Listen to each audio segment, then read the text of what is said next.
Hi! If you don't know me and you've just came across this video, I am Kirsty. I am one of the vloggers for Stirling University, and I just kind of thought I'd make this video just to give a kind of like a student's perspective of online learning and like remote learning and how it's going to all kind of work with like the semester coming up.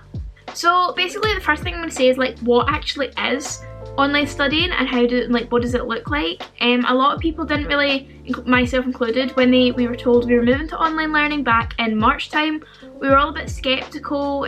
Obviously we couldn't go into classes because of like COVID-19, but at the same time we weren't really sure how online would learning work, as we're also used to going into lectures and going into seminars and meeting our tutors in person. So I'm just going to go into what it actually is, because I think it can get a bit confusing because there's a lot of different terms, but I'm going to give you the straightforward, very basic, simple definition of it. Obviously different courses might vary, but I'm just going to give like a general definition of kind of what my course was in terms of remote learning.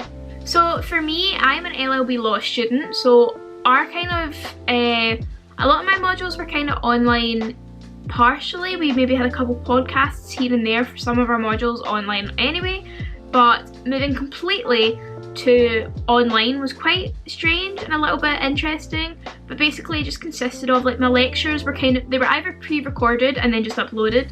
They were podcasts, they were made into podcast form, sorry, or they were like streamed live. So our tutor would come on, there's a conference button on like the Canvas, which is like the kind of infrastructure that you'll submit everything onto, etc. We went on there and we could watch like our tutors live, and there was a wee box where you could send in questions as the lecture went on, because obviously in a normal lecture you could just put your hand up or you could just ask, whereas you couldn't exactly do that over like just a general kind of webcam thing, so that was kind of good as well. My seminars were kind of done the same way. They were either a lot of them were either hosted on Blue Button, which is like the conference thing on Canvas, and you could just kind of, you'd click on, you could do it. So obviously a lot of people had different priorities at the moment, like people were working more, people weren't working at all. If you're at home you've got other things like other distractions, so you might not be able to go to set times. A lot of my seminar teachers did just put up the questions on like the discussion page and you could just send your answers in doing it that way, so it wasn't really time restricted. Or other seminars that we had just did it like a video call kind of thing, and you all just listened and chatted away to each other. But yeah, so it wasn't really much of a change. The only difference was things were just online. So if you've ever used so there's a feature at the uni called Listen Again, which a lot of lectures do, where if you miss the lecture they record it. Obviously there is always a thing where it's listen again, not listen for the first time. It's one of the quotes that my lecturers usually use. But that usually is there for most subjects, not all, but I know certainly for most of mine they put listen again up so you can listen to the lectures again if you're making extra notes, etc. So the lectures that were all recorded and put on there, so it was quite good. Everything was just uploaded online and you could do it not at your own pace, because we still followed like the curriculum kind of like timeline, but you could do things kind of on your own time in a way, because it meant like if you were working all day you could do it at night time sort of thing. So it was quite good. It's quite flexible. It's a lot more flexible than in-class teaching. One of the things we did find was collaboration with others. My course, we don't really do that much collaboration with others, especially in third year.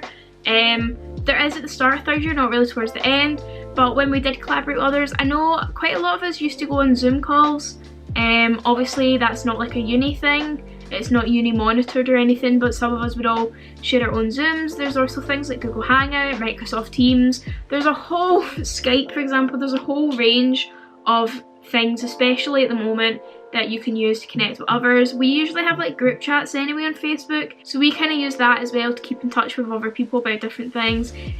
So that was quite good. Like collaboration with others isn't really an issue, because you also don't have that issue of like trying to find a meeting place, trying to get a time. It's quite a lot easier to just say, hey, Zoom call at 5 PM, and everyone goes, yeah, that's fine. Talking about the benefits and advantages of remote learning, like I've said already, everything was recorded.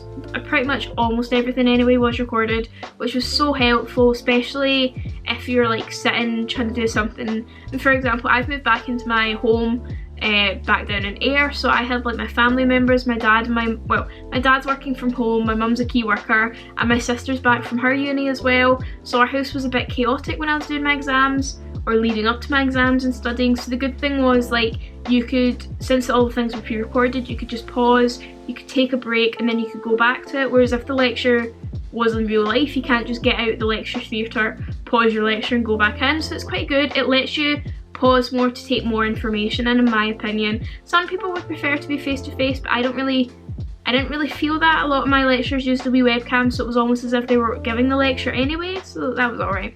It meant that you could go over things again quite easily. There wasn't like a set uni schedule you had to follow, which is a benefit to me. I don't think all people would necessarily.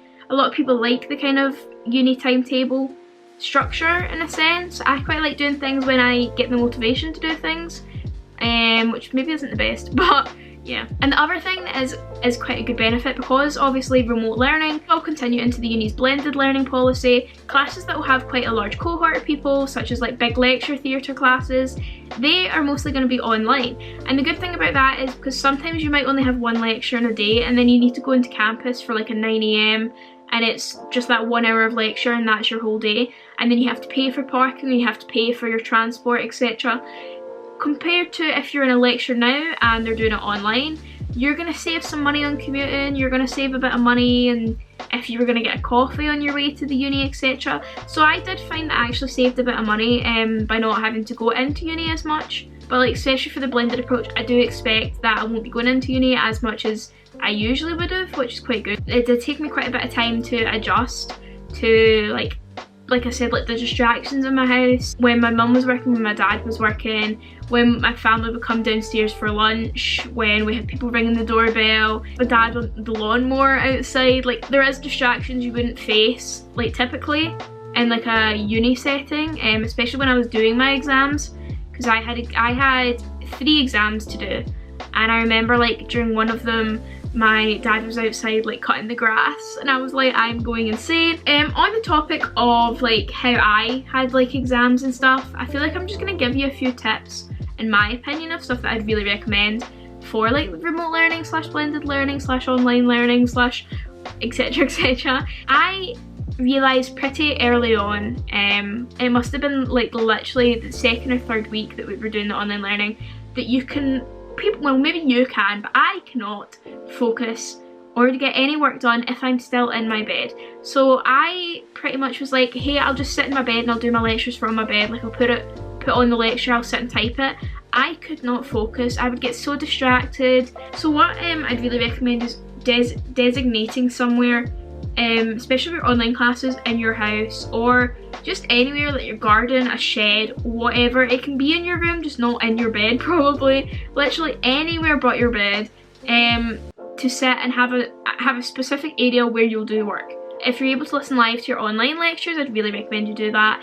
There's usually like a little box that you can type in questions you've got, which is really helpful because you can get a reply to your question like right there and then, as opposed to them emailing back. The uni have said they are recording anything that is an online class, so it won't be too bad.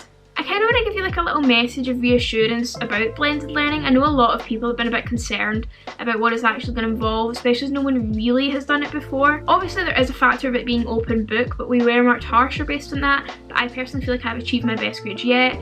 I found it a lot easier to focus on specific things than just freaking out about the exam, and if I'd missed a class I was like, oh my god, I don't know what was said here, I can't remember what this lecture note means, whereas you could look it up sort of thing, which was really handy. There's not really a way to keep up with physical distancing, like social distancing, in some of the lecture halls when they're that big. And that's the thing, like the campus is going to be back open, the library's planning on being open, but a lot of the things that the uni rely on at the moment are all going to be adhering to social distancing, so there is that to reassure you.